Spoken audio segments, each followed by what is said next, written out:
नमस्कार, मैं अजय यादव और स्वागत है आपका द हिंद वॉरियर न्यूज में, जहां हम उठाते हैं आपकी आवाज सच के साथ। गुरुग्राम शहर की विश्व पटल पर अपनी एक अलग ही पहचान है, और हो भी क्यों ना, ऊंची ऊंची इमारतें इस शहर की अलग ही पहचान मानी जाती हैं। आज हम जिस इमारत की बात कर रहे हैं वो सन 1959 में बनकर तैयार हो गई थी, और इस इमारत का नाम है गुरुग्राम का बस अड्डा, जो अब 62 वर्ष पुराना हो चुका है। आइए आपको दिखाते हैं हमारे संवाददाता गोहित कौशिक की यह रिपोर्ट। सर बताइए, कब से ये बस स्टैंड ऐसे इस हालत में है और क्या समस्याएं हो रही हैं, क्या पूरी बात है? देखिए, ये जो बस अड्डे का निर्माण था, ये 1959 में इसका निर्माण हुआ, जब हरियाणा प्रदेश अस्तित्व में नहीं आया था। ज्वाइंट पंजाब की सरकार थी, उस समय ये बस अड्डा बनाया गया था, और उस समय मात्र 1,500-2 हज़ार यात्री यहाँ से बसों की सेवा प्राप्त करते थे।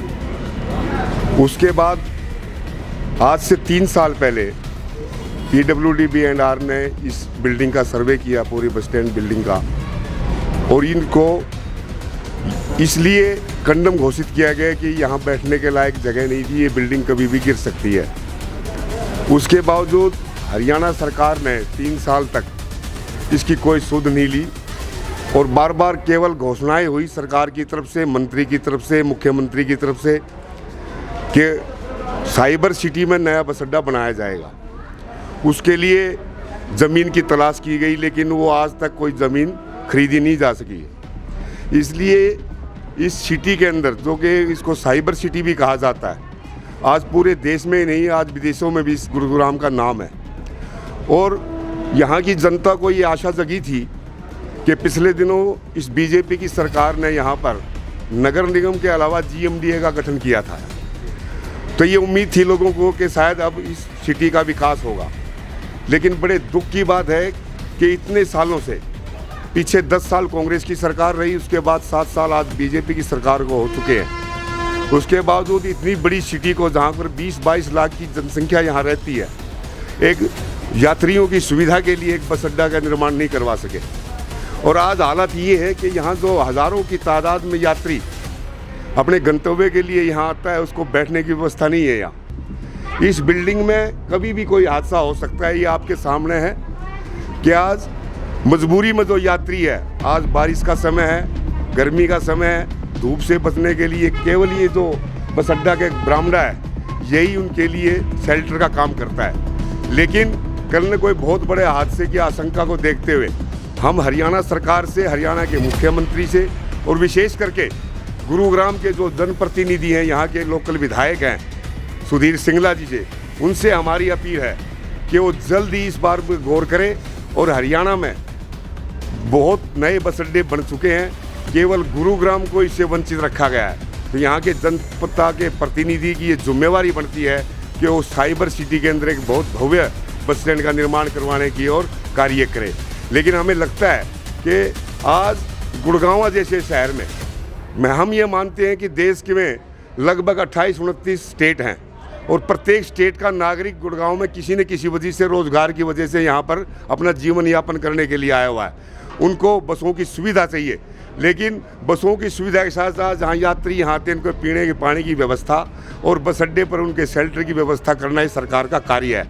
लेकिन उसके बाद बड़े दुख की बात है कि हरियाणा सरकार ने इतने सालों से इसकी ओर ध्यान नहीं दिया, जिससे यहाँ के यात्रियों को बड़ी असुविधा का सामना करना पड़ रहा है।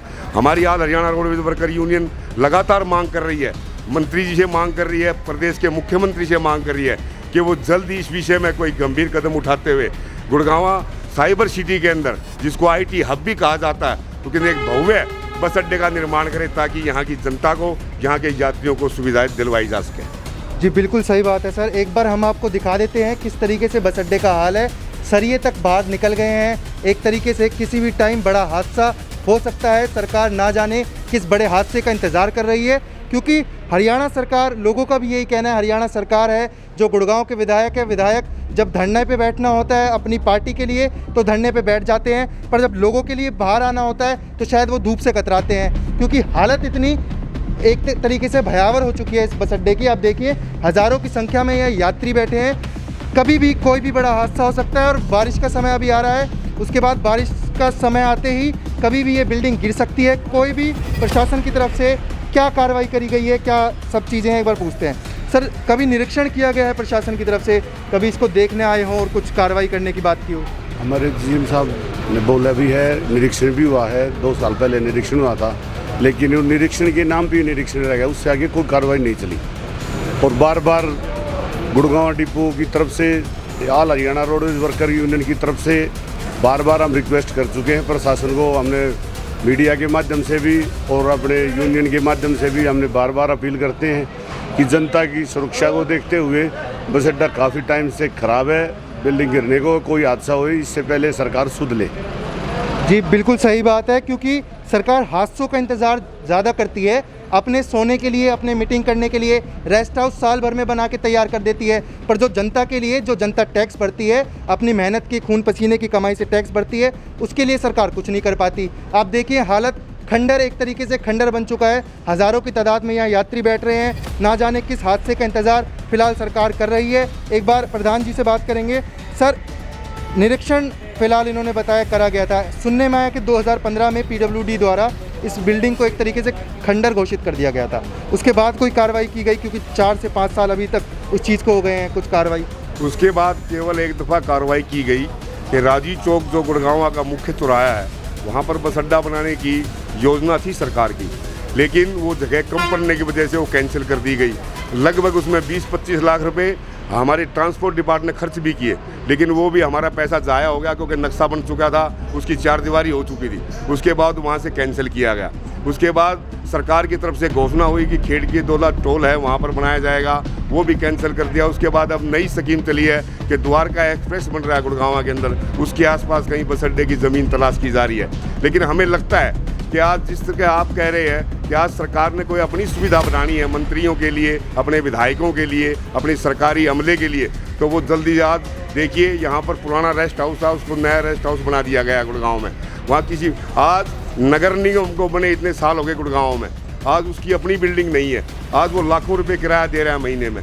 लेकिन हम सरकार से कहना चाहते हैं कि जब आज सरकार एक तरफ तो ये कहती है कि आज हरियाणा गवर्नमेंट के पास पैसे की कमी नहीं है, आज पूरे हरियाणा प्रदेश के अंदर एक गुड़गांव जिला है जो सबसे ज़्यादा राजस्व सरकार को देता है, उसके बावजूद सुविधाओं के नाम पर यहाँ पर सरकार कोई कार्य नहीं कर रही। इसलिए हम मांग करते हैं सरकार से, यहाँ के जनप्रतिनिधि विधायक सुधीर सिंगला जी से, कि वो इसको गंभीरता से ले और गुड़गांव के अंदर बस अड्डा बनवाने का प्रयास करे।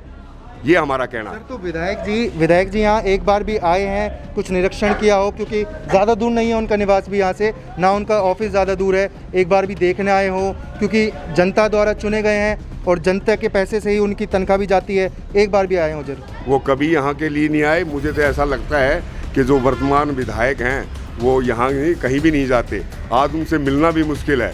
तो ऐसे प्रतिनिधि का क्या फ़ायदा है यहाँ की जनता को?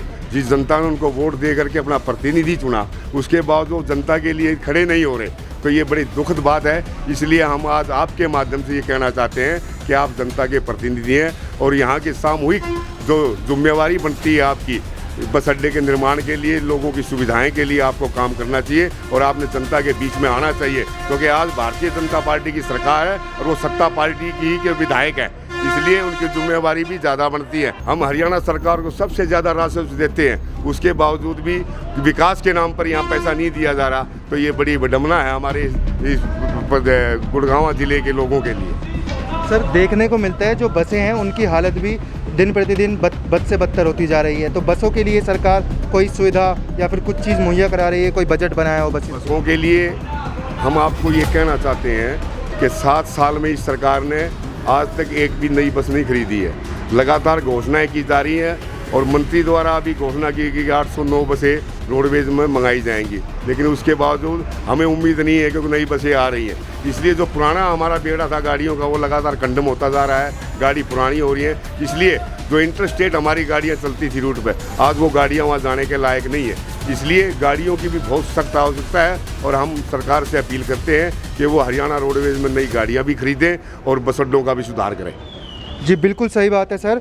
लगातार कागज़ों पे काम होता है। हिंद वॉरियर की जो टीम है लगातार आपको ऐसी जगह लेके जाती है जहां हम आपकी समस्या उठाते हैं। आपको एक बार पूरा मुआयना करवाएंगे बस स्टैंड का, कितने लोग यहां पे मौजूद हैं और कितने लोगों के साथ ये हादसा हो सकता है, ये भी देखने वाली बात है, क्योंकि भारी मात्रा में यहाँ बसेज़ हैं, भारी मात्रा में ये यात्री बैठे हैं। एक के बाद एक देखिए, बस अड्डे की हालत ऐसी है कि जगह जगह से खंडर हो गया है, सरिये निकल गए हैं। नए बस अड्डे बनाने की कोई भी प्लानिंग नहीं है, कोई भी तैयारी नहीं है सरकार द्वारा। और साथ ही आपको बता देते हैं, कागज़ों पे काम होता है, कागज़ों के अलावा कहीं भी काम नज़र नहीं आता, क्योंकि अपने ऐशो आराम के लिए सरकार को कोई चीज़ बनानी हो तो बहुत ही जल्द बन के तैयार हो जाती है, साल भर के समय में बन के तैयार हो जाती है। आप हालत देखिए एक बार बस अड्डे की, आपको हालत दिखा रहे हैं, देखिए किस तरीके से खंडर बस अड्डा हो चुका है, कितने यात्री बैठे हैं।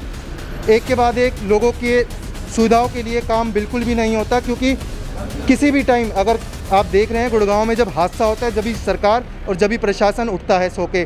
बिना हादसों के ना सरकार उठती है ना प्रशासन उठता है, और जब हादसा होता है तो हाथ जोड़ते फिरते हैं जनता से, मुंह छुपाते हुए फिरते हैं, ना सवालों के जवाब होते हैं ना बोलने के लिए कोई बात होती है।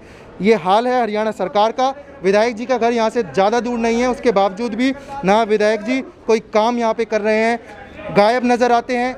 अगर बंगाल में उनके कार्यकर्ताओं के साथ हिंसा होती है तो ज़रूर दिख जाते हैं गुरुग्राम के विधायक। साथ ही आपको बता देते हैं, भारतीय जनता पार्टी का एक नारा है, नेशन फर्स्ट पार्टी सेकंड मी लास्ट। यहाँ देखने को ये मिलता है, मी फर्स्ट पार्टी सेकंड और नेशन लास्ट, ये चीज़ देखने को मिलती है। लाइव आपको तस्वीरें दिखाई कि किस तरीके से बस अड्डे का हाल है। कभी भी यहाँ से बस अड्डा कभी भी ये ढह सकता है, कभी भी गिर सकता है। 2015 में इस इमारत को खंडर घोषित कर दिया गया था PWD द्वारा, उसके बाद भी यहाँ कोई कार्रवाई ना कोई काम किया गया। और मैं आपसे दरख्वास्त करूँगा, इसे ज़्यादा से ज़्यादा आप शेयर कीजिएगा, क्योंकि आपकी आवाज़ है, सच के साथ हम उठाते हैं। और ये अगर बस अड्डा नया बन के तैयार होता है तो आप लोगों के लिए ही फ़ायदा है, आप लोगों की ज़िंदगी और आप लोगों के लिए सुविधा तरीके से और नए तरीके से मुहैया करवाई जाएगी। ऐसी ही बड़ी तमाम खबरों के लिए हमारे चैनल के साथ जुड़े रहें। हमारे चैनल को लाइक शेयर सब्सक्राइब ज़रूर करें। कैमरामैन तनुज के साथ Gohit Kaushik, the Hind warrior news.